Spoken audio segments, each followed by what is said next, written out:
A lone woman silently walks beside a sparkling sea where sunlight glistens on the water. She is elegance personified, her black swimwear giving her the appearance of a gossamer butterfly. This place is not her home. Rather, she has come here to complete a single mission. She has been tasked with slipping aboard a nearby ship and stealing a person's life. For this woman is an assassin, but though this is not her home, the place is not entirely unfamiliar. She has been here once before, long, long ago. As she gazes out at the light playing over the water, she thinks back on that time. She was young then, so young, her spirit not yet worn thin by the passing of years. She journeyed to this place as part of her rigorous training, tasked with locating a corrupt politician from a rival country. Then, as now, the port was a lively place, with ships from around the world moving in and out on a regular basis. It was a city filled with all manner and races of people, and no one paid any mind to the innocent girl who walked among their number. This was exactly how she wanted it.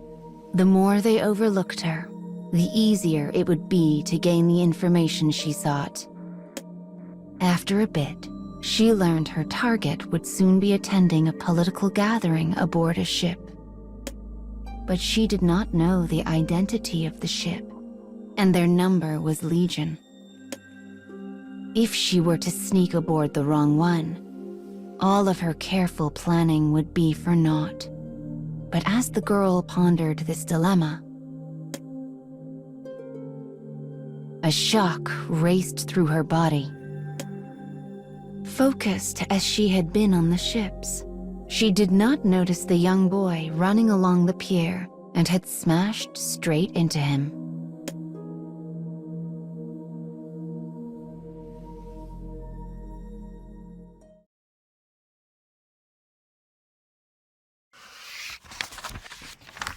The girl on a mission collided with a young boy along the water's edge. Though clad in fine clothing, he raised his voice in a most undignified howl as he lay upon the ground. Blood trickled from an injured knee. As passers-by began to turn and stare, the girl knew she could not leave the boy as he was. As she began tending to his wound, she asked him, "Where are your parents? Can I take you to them?" But the boy's lowered head only shook back and forth slowly. "I don't know where my father is," he said in a wavering voice. "All I know is that he's leaving soon for an important meeting." The boy's voice hitched on the edge of a sob. As it did so, a thought came to the girl.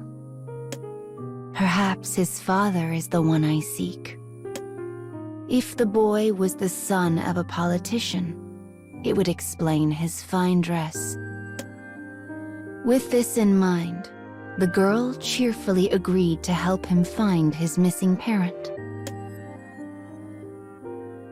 His eyes glistening with tears, the boy handed her something in a wordless gesture of thanks. It was a small, scuffed figurine of a kind and dignified woman. She was the heroine of a fairy tale, told and retold in the boy's native land. "She's you," said the boy as he broke out into a smile.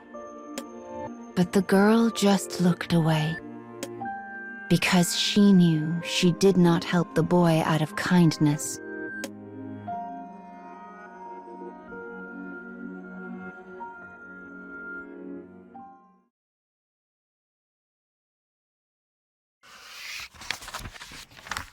The girl needed to locate the politician's ship as soon as possible. Grasping the boy's hand, she began pulling him up the beach, hoping against hope he would see a familiar sight. Suddenly, his face brightened. "Father," he cried as he slipped from her hand and began to run. The girl raced off after him.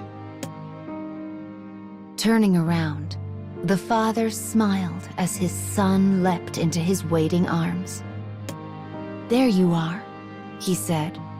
"You almost made me miss my meeting." The father tilted his head to mutter a word of thanks to the girl, then began carrying his son onto the ship. A sliver of a smile flickered across the girl's face before vanishing as quickly as it came, almost as if it was never there at all. This was her ship.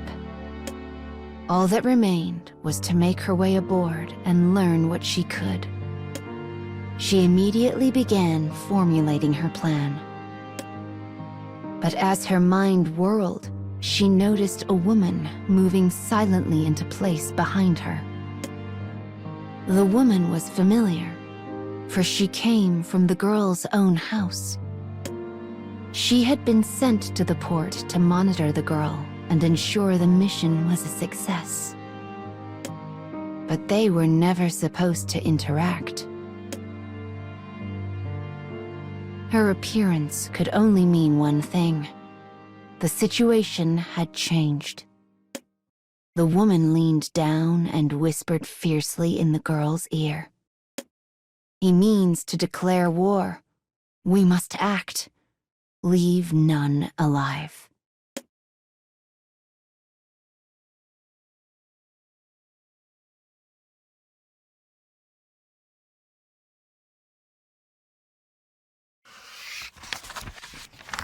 The deck was slick. The corpses were still. Her blade was red. In less time than it takes to draw a breath, the girl and her monitor had slaughtered every last person on the ship. The woman wiped the blood from her blade with a practiced hand and spared a glance at her charge. Ever seen this many bodies before? Though the girl would not meet her gaze, she nodded slowly. Of course, too many times to count. The woman chuckled. Right. Forgot you're the boss's daughter." The girl sheathed her blade in silence. By chance, her eyes darted to the water, where she saw the figurine she had received slowly bobbing up and down. Hearing the boy's words in her mind, she dropped her eyes. He was right. She was exactly like the figure, a helpless thing being tossed about, an assassin forever at the mercy of the waves. Years have passed since that day. The woman shakes her head to clear her thoughts as a bell rings out, announcing the arrival of a ship. She knows her targets are aboard. They are foreign politicians who scheme to infiltrate her homeland. Her mission is to prevent that by whatever means necessary. The woman stands some distance away and watches the passengers disembark. One particularly large man steps off clad in nothing but a loincloth. "Must have been hot in there," thinks the woman idly. But the next person to step off brings a small shiver of delight. It is her target. Her lord's orders were clear. She was to prevent the invasion of her homeland. She was to kill the target with all speed.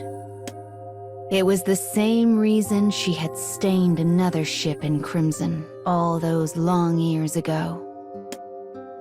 The reason why she took the life of the young boy. And the reason why she still remembers the figurine to this day. The one that was exactly like her. A haze of melancholy passes over her face as she looks out over the distant horizon. I wonder where that thing drifted off to. But she shakes off her momentary fugue and begins walking after her target. The footprints she leaves in the sand are stolen away by the waves.